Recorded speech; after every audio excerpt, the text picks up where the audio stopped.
Hello everyone, this is Richa. आज हम अपने इस वीडियो में एक न्यूट्रिशन फैक्ट डिस्कस करेंगे, जैसे कि if patient suffering from severe lung related illness like COPD, जैसे कि हम क्रॉनिक ऑब्स्ट्रक्टिव पल्मोनरी डिजीज भी कहते हैं, या ब्रोंकाइटिस और other respiratory conditions where breathlessness is present, ऐसी कोई लंग रिलेटेड इलनेस जिसमें कि काफी ज्यादा सिवियर ब्रेथलेसनेस की कंडीशन पाई जाती है, ऐसे लोगों को they must not consume high glycemic index foods और sugary foods like cold drinks, sweets, bakery products etcetera because of the reaction that mention below.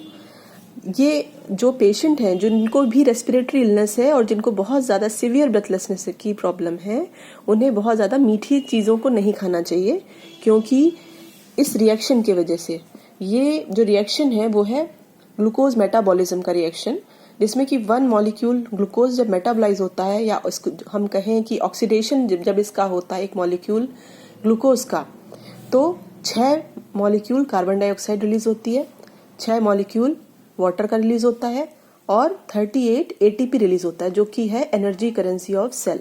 मतलब एटीपी क्या है? ये एटीपी ही हमारे शरीर को एनर्जी देता है।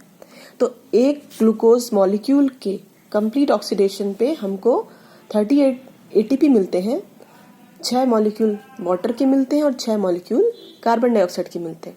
तो अगर आप सिंपल शुगर लेते हैं तो ये जो मेटाबॉलिज्म है ग्लूकोज का वो जल्दी होगा और उसमें आपका कार्बन डाइऑक्साइड ज़्यादा रिलीज होगा। जबकि अगर आप कॉम्प्लेक्स कार्ब्स लेते हैं जिसमें कि आपका स्टार्च है या जो भी फाइब्रस कार्बोहाइड्रेट फूड्स हैं, उसमें आपका जो शुगर का मेटाबॉलिज्म उसमें भी होगा, लेकिन उसमें थोड़ा डिले होगा, धीरे होगा, इतनी जल्दी नहीं होगा। लेकिन अगर सिंपल शुगर्स आप लेते हैं तो उसका मेटाबॉलिज्म जल्दी होगा और उससे आपका कार्बन डाइऑक्साइड प्रोडक्शन ज़्यादा होगा कंपैरेटिवली, क्योंकि इसका जो रेट है वो फास्ट है। अब इसकी वजह से क्या होगा, क्योंकि हमारी अगर रेस्पिरेटरी इलनेस है और आपका लंग्स अनेबल है कि वो कार्बन डाइऑक्साइड को बाहर छोड़ सके, तो उस पर एक्स्ट्रा बर्डन पड़ेगा और जिसकी वजह से ब्रेथलेसनेस की जो प्रॉब्लम है वो और भी बढ़ जाएगी। और अगर कार्बन डाइऑक्साइड का जो रेशियो है या कंसंट्रेशन कह लीजिए ब्लड में ज़्यादा हो जाता है, तो उससे कहीं ना कहीं ब्लड एसिडिक हो जाता है और वो कहीं ना कहीं लाइफ थ्रेटनिंग हो सकता है। तो बहुत अच्छा होगा कि अगर कभी किसी को ऐसी कंडीशंस का सामना करना पड़े तो आप ये ध्यान रखें कि सिंपल शुगर्स को बिल्कुल अवॉइड कीजिए। बेटर है कॉम्प्लेक्स कार्ब्स लें और प्रोटीन का सोर्स ज़्यादा रखें और साथ ही साथ फैट, मॉडरेट फैट भी लें, लेकिन सिंपल शुगर को बिल्कुल अवॉइड करें। तो आज की वीडियो में इतना ही। धन्यवाद।